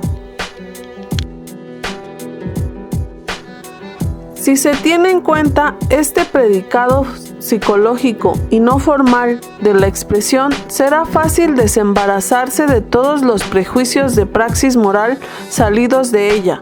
Se dice, un edificio debe expresar lo que es, su propósito. Se contesta, ni más ni menos de cómo un hombre debe expresar lo que es y el propósito de su vida. Quien sostenga que los hombres deberían andar desnudos para no esconder su realidad y llevar escrito en la frente su nombre, apellidos, temperamento, intereses principales, profesión, etc., puede pretender que los edificios hagan otro tanto. También aquí es cuestión de buen sentido decir, no nos gustan los hombres que pretenden ser lo que no son, y así no nos gustan los edificios que se dan una falsa máscara, sea esta monumental o funcionalista. Una gran pared de vidrio que oculte la división entre pisos del edificio o, por el contrario, un gran salón que al exterior aparezca como si en realidad estuviera dividido en dos pisos engaña, y el engaño, aun en el menos nocivo, no es ciertamente recomendable. La verdad. ¿Deben ser verdaderos o falsos los edificios? ¿Deben ser sinceros? No es necesario asumir un amenazador aspecto de inquisidor anglicano como hacía Ruskin para responder afirmativamente. Si nos presentasen la pirámide de Cayo Sestio, lámina 1, diciendo, aquí está el cabaret más elegante de la capital, permaneceríamos algo estupefactos. Si nos dijesen del Palacio Chericati, lámina 12, es un bloc de vivienda obrera, tendríamos razón para protestar de la falsedad, de la insinceridad de un arquitecto incapaz de concebir un edificio sin ser en términos de exhibiciones áulicas. Si nos mostrasen los almacenes de Mendelssohn afirmando, mirad qué bella iglesia, quedaríamos asombrados, porque el aspecto es claramente el de un edificio de muchos pisos de carácter comercial. Pero, atención, en este terreno de la verdad expresiva es muy fácil incurrir en equívocos asociativos y simbólicos. Cuando se dice que la expresión de una cárcel debe ser escarpados muros de sillares que den la sensación de no poderse escapar fácilmente, o que las ventanas de un banco deben reducirse al mínimo a una costa de sacrificar su funcionamiento técnico a fin de dar una sensación de seguridad y de impenetrabilidad para los ladrones, o peor todavía, que una iglesia debe ser gótica porque ese es el estilo religioso, o un palacio debe ser barroco, ya que solamente el barroco da la sensación de lujo y de la grandiosidad. Se pasa así del campo de la arquitectura a un vacuo y anacrónico diccionario de asociaciones arqueológicas y literarias, y en un hábito conformista. Esto no es todo. Hay que observar además que la verdad, tanto en la arquitectura como en la vida, tiene que ir controlada por la propiedad. La propiedad. Un suelo está compuesto de vigas que, si queremos seguir a los maniáticos de la verdad técnica, tendríamos que ponerlas a la vista para evitar mentir. Pero la propiedad de un piso es poder caminar sobre él, y esta propiedad tiene mucho más valor que la verdad estructural. Como entre los hombres, también entre los edificios existen los mentirosos de profesión, que son odiosos, y, por otra parte, existen también los que tienen necesidad de decir siempre la verdad, de contarlo todo, de revelarse completamente, de describir detalladamente toda su historia más íntima, aun cuando nadie esté interesado en escucharlos, y estos son, por lo menos, irritantes. La urbanidad es la cualidad que falta a los imitadores actuales de lo clásico, a los egocéntricos, a los maniáticos de hacerse notar, de afirmar su propia personalidad, tanto en los hombres como en los edificios. Figura 34. Nosotros que vivimos en una época en la que cada uno cree tener un mensaje de importancia universal para aportar al mundo, en la que cada uno se preocupa por ser original, de inventar algo nuevo, de destacarse del conjunto social, de sobresalir en lo que cada uno cree ser más listo que los demás, estamos rodeados por una edilicia que podrá tener todas las cualidades, pero que de ninguna manera puede llamarse urbana. Si notamos en los nuevos barrios de nuestras ciudades la estridencia de los colores, de los mármoles, de la forma de los balcones, de las alturas de los cornizamientos, advertiremos cómo estos conatos de originalidad resultan en su conjunto de una monotonía muy superior a la de algunos armoniosos barrios del siglo XVIII y hasta del siglo XIX, en los que existía entre los edificios un hábito de convivencia civil. En el gran baile de la moderna edilicia mercantilista, todos, inteligentes y cretinos, quieren imponerse y distinguirse, hablan y gritan simultáneamente. Todos llaman la atención de sus vecinos y nadie quiere escuchar. El resultado es una algarabía vacua que hace añorar las conversaciones educadas, ligeramente inhibidas, provechosas y agradables de los edificios de los siglos pasados. El ojo experimentado descubre los verdaderos valores, aun cuando estos no sean muy llamativos. Quien tiene prisa en hacerse notar tiene generalmente poco que decir. El estilo es la lengua o bien la lingüística del dibujo. Cuando nuestros pedantes tradicionalistas preguntan, ¿está prohibido hacer una casa en estilo antiguo? Habría que responder con una contrapregunta. ¿Es posible escribir hoy espontáneamente una poesía en latín? Quien tiene algo que decir lo expresa sencillamente en el idioma habitual. Quien nada tiene que decir puede tener la esperanza de engañar al prójimo ocultando, bajo una refinada vestidura de erudición, su vaciedad íntima. Así como no existe en el idioma inmutabilidad ni estaticidad, así tampoco existen los estilos, y de aquí porque, como ya ha sido asimilado por nuestra cultura, hacer la historia de los estilos no significa nada, dado que cada persona, y especialmente cada artista, adopta el idioma para expresiones y significados individuales. Es decir, crea un lenguaje. Pero así como es cierto que hacer arquitectura moderna, emplear la lengua contemporánea, no quiere decir necesariamente hacer arte, es también indudable que usar una lengua extraña, académica, significa cerrar toda posibilidad de hablar espontáneamente y por tanto de poetizar. Estas son las principales cualidades o principios de la arquitectura, tal como están enumerados en las estéticas tradicionales. El lector interesado podrá encontrar cuantos quiera en la bibliografía. Falta en nuestro idioma una palabra capaz de expresar un concepto fundamental, una cualidad preeminente de la arquitectura, la livability, es decir, la habitabilidad en un sentido exhaustivo, material, psicológico y espiritual de la palabra. Falta también un vocablo que exprese la idea del design, que no es el estilo ni el dibujo y que la noción de diseño no alcanza a llenar, que se podría traducir como la relación armónica o rítmica entre las partes que forman una misma cosa, es decir, al mismo tiempo la unidad y la variedad de un tema.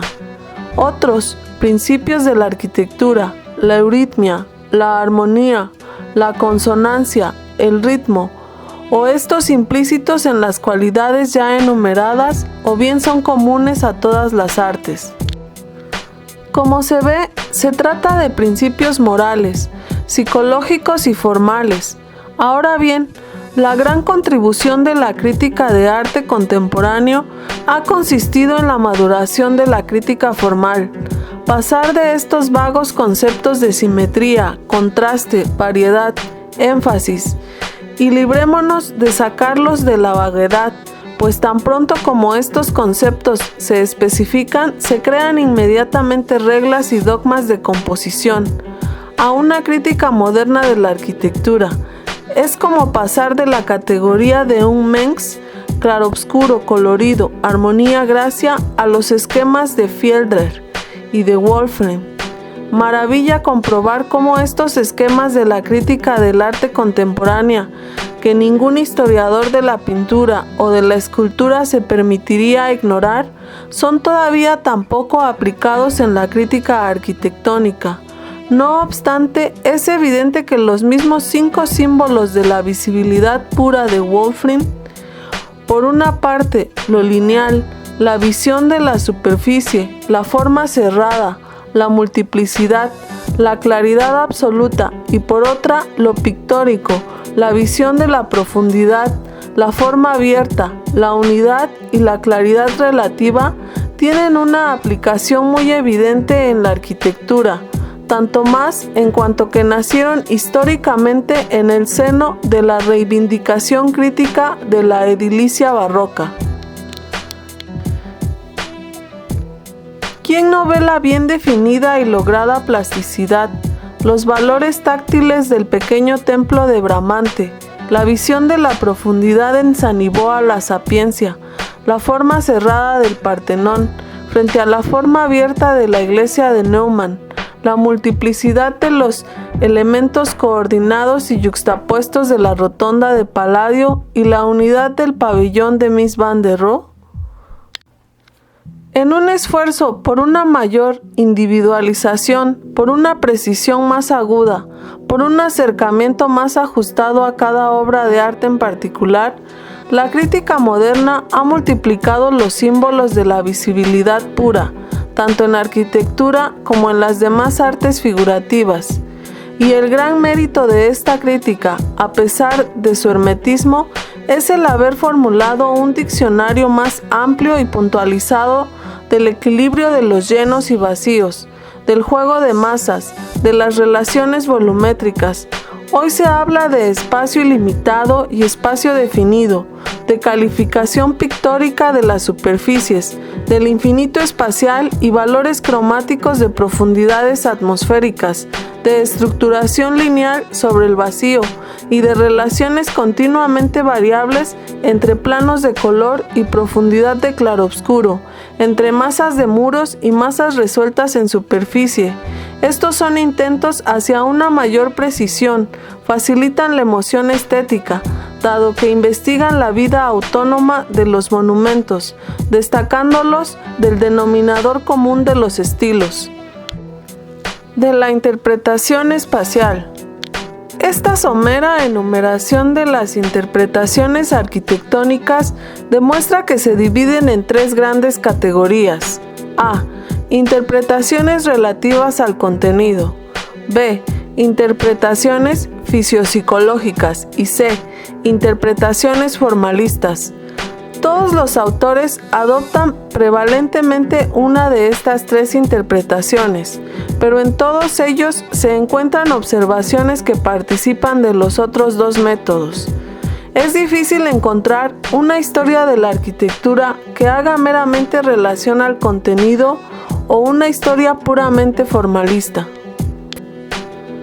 La teoría de la visibilidad pura tiene todavía una importante función en la historia de la arquitectura, ligada desde siglos a una mentalidad positivista preponderante, pero es evidente que sus defectos, ya enunciados en el campo de la pintura por los mejores críticos, llegarían también a manifestarse en la arquitectura.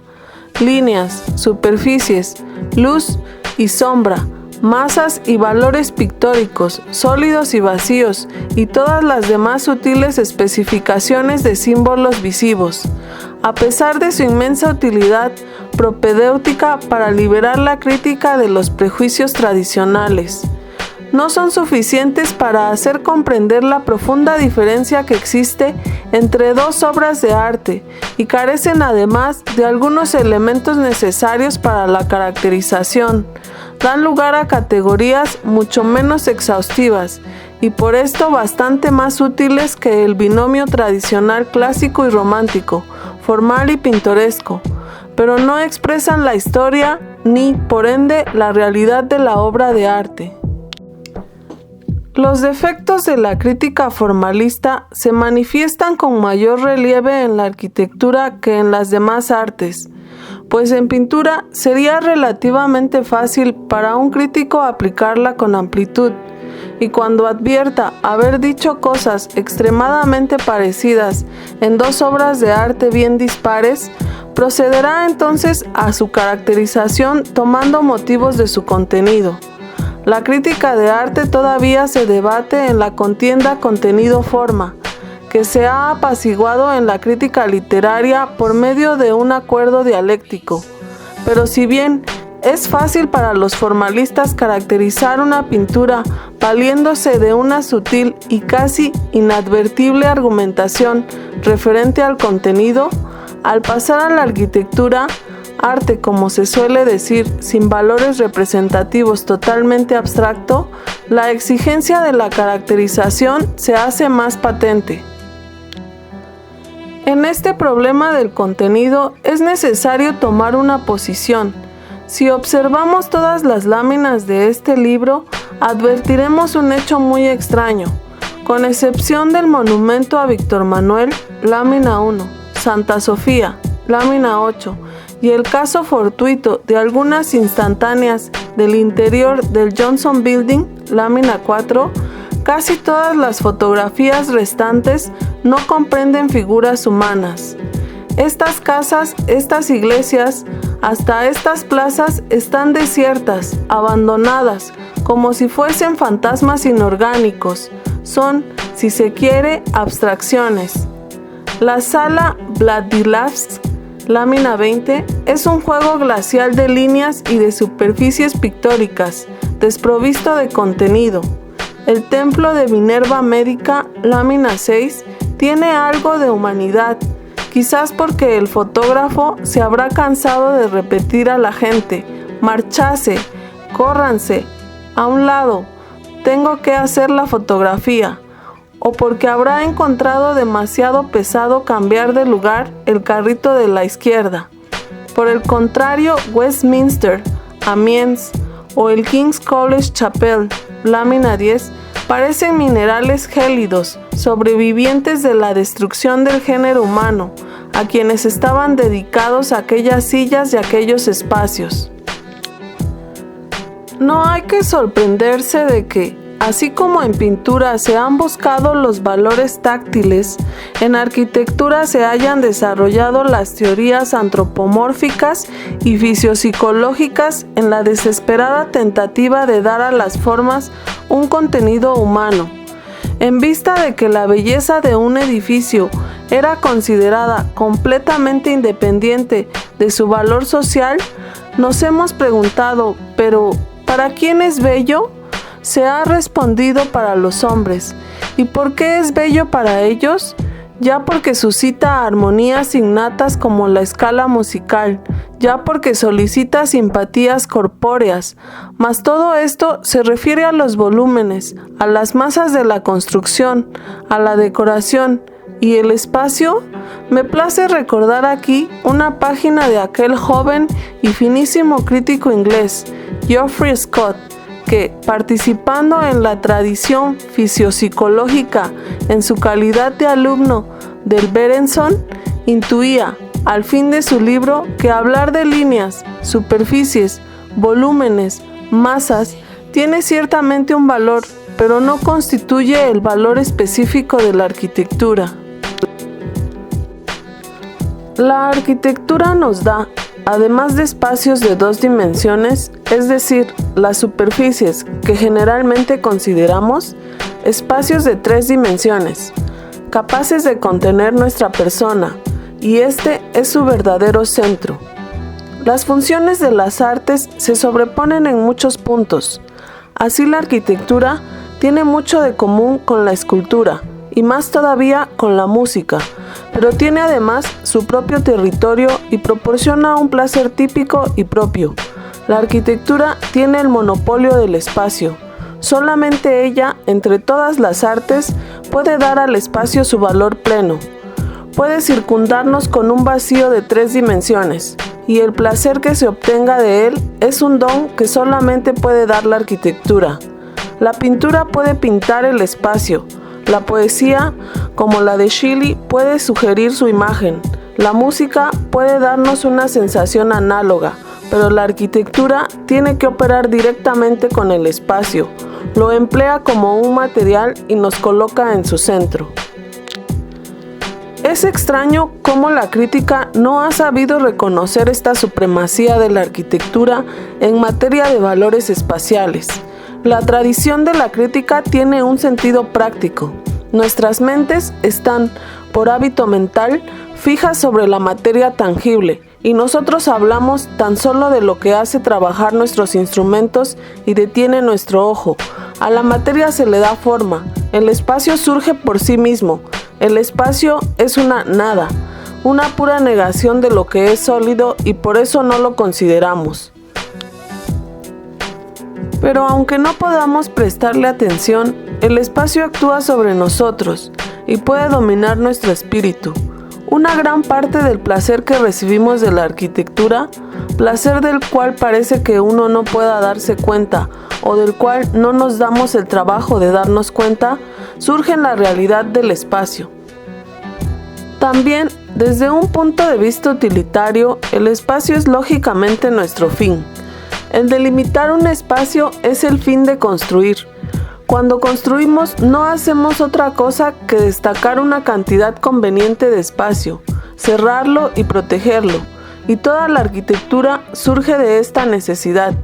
Pero estéticamente el espacio tiene una importancia aún mayor. El arquitecto lo modela, como un escultor la arcilla, lo dibuja como una obra de arte, busca, en suma, por medio del espacio, suscitar un determinado estado de ánimo en quienes entran en él. ¿Cuál es su método? Una vez más, el arquitecto recurre al movimiento, y este es el carácter que tiene valor para nosotros, y que entra como tal en nuestra conciencia física. Instintivamente nos adaptamos a los espacios en que estamos, nos proyectamos en ellos, los llenamos idealmente con nuestros movimientos. Tomemos el más sencillo de los ejemplos. Cuando entramos a una iglesia, desde el fondo de la nave nos enfrentamos con una larga perspectiva de columnas. Empezamos, casi por impulso, a caminar hacia adelante, porque así lo requiere el carácter del espacio. También, si permanecemos quietos, el ojo es inducido a recorrer la perspectiva y nosotros lo seguimos con la imaginación. El espacio nos ha sugerido un movimiento. Una vez más que éste se haya hecho sentir esta sugestión, todo lo que está acorde con ella parece ayudarnos, y todo lo que a ella se opone nos parecerá inoportuno y desagradable. Exigiremos, además, algo que cierre y concluya el movimiento, por ejemplo, una ventana o un altar. Un muro liso que sería una terminación inofensiva si se tratase de un espacio simétrico, llega a ser antiestético, al final de un eje enfático como el de las hileras de columnas, sencillamente porque un movimiento sin motivo y que no conduce a un punto culminante contradice nuestros impulsos físicos, no es humano. Por otra parte, un espacio simétrico, debidamente proporcionado al cuerpo humano, puesto que no todos los espacios simétricos son bellos, no incita al movimiento en un sentido más que en otro, y esto proporciona equilibrio y control. Nuestra conciencia se dirige constantemente al centro y vuelve a ser atraída desde el centro de igual manera por todas las direcciones. No falta en nosotros la memoria física de un movimiento parecido, aquel que se experimenta cada vez que respiramos. Así, aquellos espacios abren una vía de acceso suplementaria a nuestro sentido de la belleza, por medio de esta elemental sensación de expansión. A pesar de que el proceso de la respiración es habitualmente inconsciente, su valor vital es tan grande que cualquier restricción de esta función normal va acompañada por una sensación de pesar y, pasando un cierto límite, por un horror característico, mientras que la mínima ayuda que se le proporcione nos da placer, como por ejemplo se nota en la atmósfera enrarecida de la montaña. La necesidad de expansión que acompaña a todos los movimientos de nuestro cuerpo y especialmente a respirar, no es solamente profunda en cada individuo, sino también inveterada en la especie. No es, por tanto, sorprendente que haya llegado a ser el verdadero símbolo del bienestar corporal, y que los espacios que lo satisfacen tengan que parecer bellos, mientras que los que lo ofenden parezcan desagradables. Por esto, no es posible establecer para el espacio proporciones fijas como arquitectónicamente justas. En el valor espacial de la arquitectura influyen, además, centenares de consideraciones. Influyen en él la luz y la disposición de las sombras. El foco luminoso atrae al ojo creando la sugestión de un movimiento independiente. Influye el color. Un pavimento oscuro y un techo claro dan una sensación espacial totalmente distinta de la creada por un techo oscuro y un pavimento claro. Incluye nuestra misma expectación determinada por el espacio que acabamos de abandonar, el carácter de las líneas dominantes, la acentuación de las verticales da, como es sabido, una ilusión de mayor altura, la acentuación de las horizontales una sensación de mayor amplitud. Influyen las proyecciones, tanto verticales como horizontales, que pueden cortar el espacio y hacer que nos sintamos no como uno solo, sino como múltiples espacios. Si tomamos como ejemplo una iglesia de planta simétrica, cubierta por una cúpula, podrá ser concebida y realizada como uno o como 5 espacios según se considere la relación de profundidad de los transeptos con su anchura, o con la altura de la cúpula. Del mismo modo, la delimitación superior de una sensación espacial puede estar determinada por una cornisa muy saliente, a pesar de que es el techo quien, en realidad, constituye la terminación del edificio. Así pues, la única cosa que puede ayudar al arquitecto es la más amplia capacidad para imaginar cuáles son los valores espaciales resultantes de las complejas condiciones de cada caso particular. No hay libertad que no pueda, a veces, tomarse, ni ninguna relación fija a la que no pueda faltar. La arquitectura no es una mecánica, sino un arte, y aquellas teorías de la arquitectura que proporcionan textos listos para la creación o para la crítica del diseño, llevan en sí su propia condenación. Con todo esto, el valor espacial que se dirige a nuestro sentido del movimiento tendrá una parte de primaria importancia en la belleza de todo edificio. Esta página es incidental en el volumen de Scott, enteramente consagrado a otros problemas, y aún en el campo de los valores humanísticos está mucho más dedicado al dibujo y a la plástica, cuyas posibilidades y alcance ya había investigado la crítica de arte de su tiempo. Pero es una página importante porque expresa la intuición de la realidad arquitectónica con más claridad, quizás que quienes lo habían hecho en el pasado. Son muy numerosos los autores que de una u otra forma indican haber comprendido el secreto de la arquitectura, pero en Scott tal intuición alcanza absoluta evidencia en este paréntesis de su discurso crítico. Naturalmente que como propugnador de la interpretación fisiopsicológica debía enseguida traducir los valores espaciales a solicitaciones físicas. Por tanto, tuvo implícitamente y contra su voluntad que establecer cánones. Si la fuga de una perspectiva creada por las columnatas de una basílica debe concluirse con una ventana o con un ábside y no con una pared lisa, serán entonces bellas las catedrales góticas, lámina 10, en muchas de las cuales las directrices horizontales de fuga confluyen en anchos vitrales abiertos, y serán aceptables las basílicas cristianas desde Santa Sabina, lámina 7, a Santa María en Cosmedín, lámina 9, pero tendríamos que declarar deforme la iglesia de Santo Espíritu, lámina 4, puesto que termina en un muro liso centrado por una columna. De otra manera, ¿qué impulso de movimiento físico suscita la métrica espacial de Brunelleschi aplicada al esquema de iglesia longitudinal? Y además, si el movimiento físico y el movimiento imaginado coinciden, ¿qué diferencia existe entre el espacio pictórico y el arquitectónico que Scott casi contrapone al principio de sus páginas? Pero estos puntos nebulosos no quitan valor a las conclusiones fundamentales de Scott. 1. Que el valor original de la arquitectura es el del espacio interno. 2. Que todos los restantes elementos volumétricos, plásticos y decorativos tienen valor para el juicio del edificio según el modo como acompañan, acentúan o menoscaban el valor espacial. 3. Que el valor espacial de una arquitectura está estrechamente ligado con los mismos elementos que conciernen a su valor utilitario, es decir, a los vacíos. Ya hemos discutido exhaustivamente las dos primeras comprobaciones. Es evidente que cuando la crítica arquitectónica llegue a traducir todas las teorías y métodos del Einfühlung y del visibilismo puro, progresará muchísimo y alcanzará la madurez de la crítica pictórica. Pero después se encontrará inevitablemente frente a los mismos obstáculos de la no caracterización.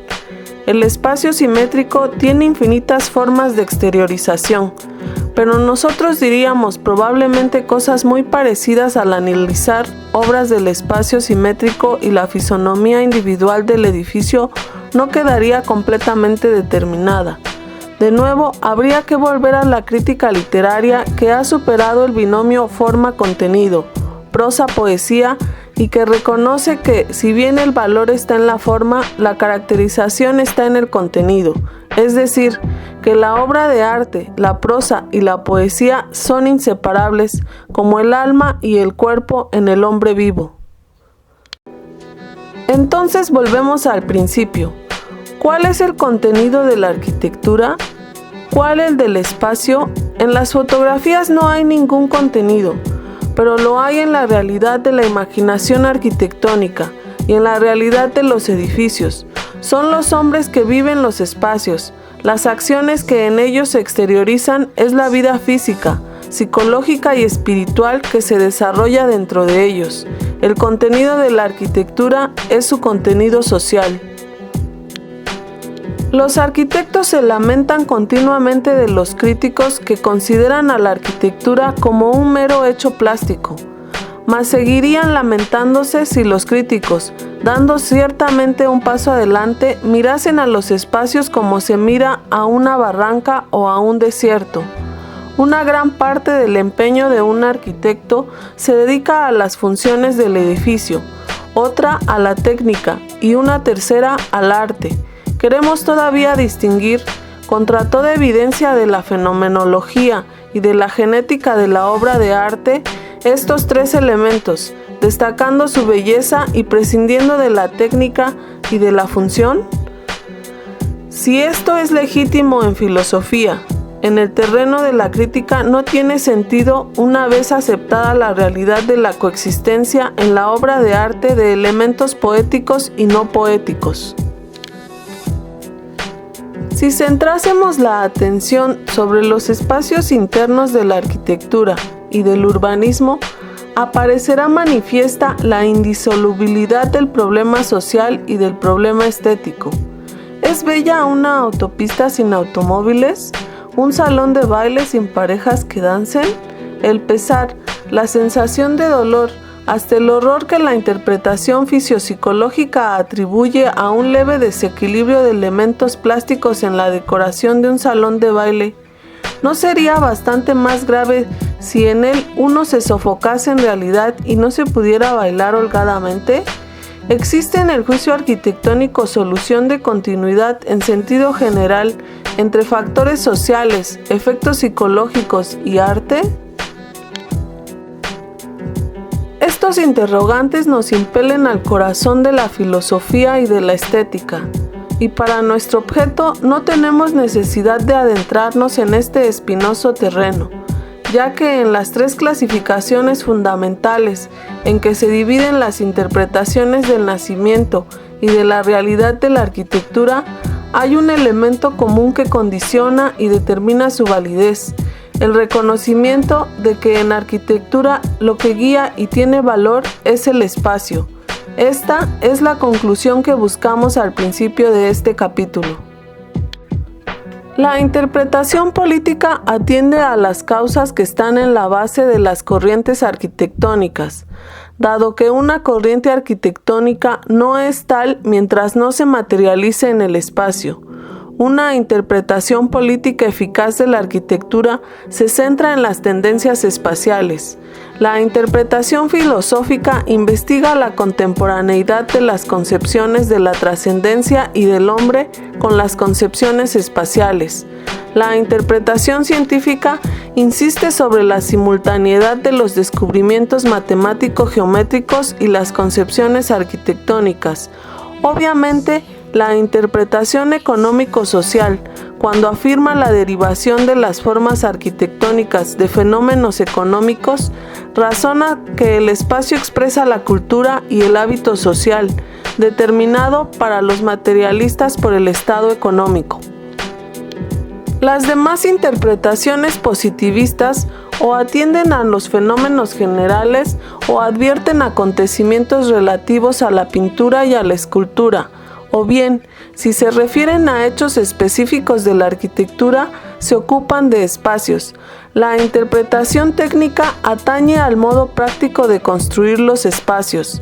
Se puede, en suma, concluir que todas las interpretaciones referentes al contenido tienen un sentido en la crítica arquitectónica en cuanto se centran su atención en los espacios. Por lo que respecta a las interpretaciones fisiopsicológicas, hemos citado el pasaje de Scott precisamente para mostrar cómo un espíritu agudo, aunque parta de premisas totalmente distintas, termina por identificar el valor de la arquitectura con el de su espacio, en cuya presencia se subordina cualquier otro elemento. La interpretación de las proporciones áureas, de las armonías musicales y otras similares, o se aplican a la escultura o si se aspiran a tener una validez en arquitectura, deben demostrar su capacidad de adherirse a los hechos tridimensionales del espacio.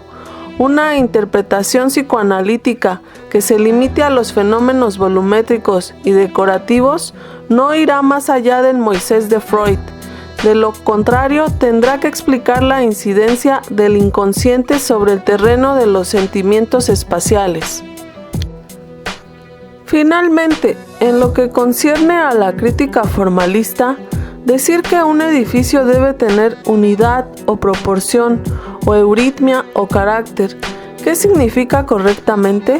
Todo el arte debe tener estas cualidades, y quien hable de arquitectura deberá hacer notar que se trata de armonía, proporción, euritmia, en los valores espaciales con la subordinación de todos los demás valores a estos. También los esquemas de Wölfflin, considerados literalmente, solo se pueden aplicar a los volúmenes arquitectónicos y a sus superficies. Si se extienden a la arquitectura, es necesario desarrollar nuevos símbolos, una nueva terminología centrada en el espacio. Llegamos, pues, a una primera conclusión. La interpretación espacial no es una interpretación que cierre el camino a las demás, ya que no se desarrolla en su mismo plano. Es una superinterpretación, o si se quiere, una subinterpretación. Más exactamente, no es una interpretación específica como las otras, puesto que del espacio se pueden dar interpretaciones políticas, sociales, científicas, técnicas, fisiopsicológicas, musicales, geométricas y formalistas. Contrariamente al método corriente de la historiografía crítica, en que la última interpretación, la propuesta por el autor, pone de relieve el error de todas las anteriores y las sustituye. Al término de este bosquejo historiográfico, comprobamos que la interpretación número 9 no solamente no excluye, sino que revalida las interpretaciones 1 a 8, puesto que demuestra la utilidad de todas ellas en la crítica arquitectónica en el caso de que se centran sobre el espacio. ¿Es verdadera o falsa la interpretación económica? También ella será verdadera, como todas las otras, cuando sea, más que una interpretación económica, una interpretación económico-espacial.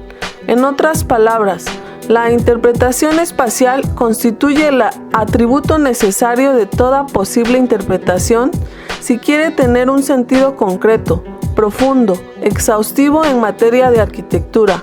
Ofrece, por tanto, el objeto, el punto de aplicación arquitectónico, a toda posible interpretación del arte, al mismo tiempo que condiciona su validez.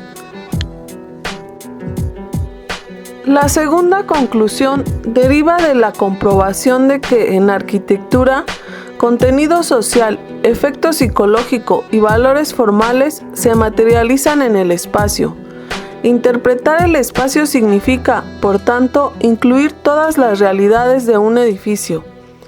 Toda interpretación que no parta del espacio queda constringida a establecer que, por lo menos, uno de los aspectos antes enumerados de la arquitectura no tiene validez y debe ser descartado. Esto significa elegir a priori un sector en que fijar la atención, en particular las interpretaciones volumétricas y decorativas, muy en auge todavía hoy, excluyen de la crítica todo el contenido social de la arquitectura. Al llegar a este punto, no interesa establecer las relaciones de identidad o de diferenciación que existen entre contenido social, efectos psicológicos y valores formales. Quien razone sobre el hombre, clasificándolo en categorías, intuitivo, lógico, práctico, ético, sin pasar después de la útil distinción teórica a la unidad viviente y orgánica, a la intercomunicación entre estos elementos, en cuya simbiosis se exalta la vitalidad humana y artística, podrá contentarse con comprobar la identidad del objeto espacial en las tres clases interpretativas y continuar después en el campo elegido. social, técnico, fisiopsicológico, formalista, con la única precaución de no olvidar la jerarquía de los valores arquitectónicos, en nombre de la cual estas interpretaciones llegan a ser, ante todo, social espacial, técnica espacial, fisiopsicológica espacial, formalista espacial. Quien, por el contrario, se interne en la más compleja indagación de la unidad orgánica del hombre y de la arquitectura, ya sabe que el punto de partida de una visión integrada que abarque la arquitectura es el de la interpretación espacial, y juzgará con el metro del espacio todo el elemento incluido en el edificio.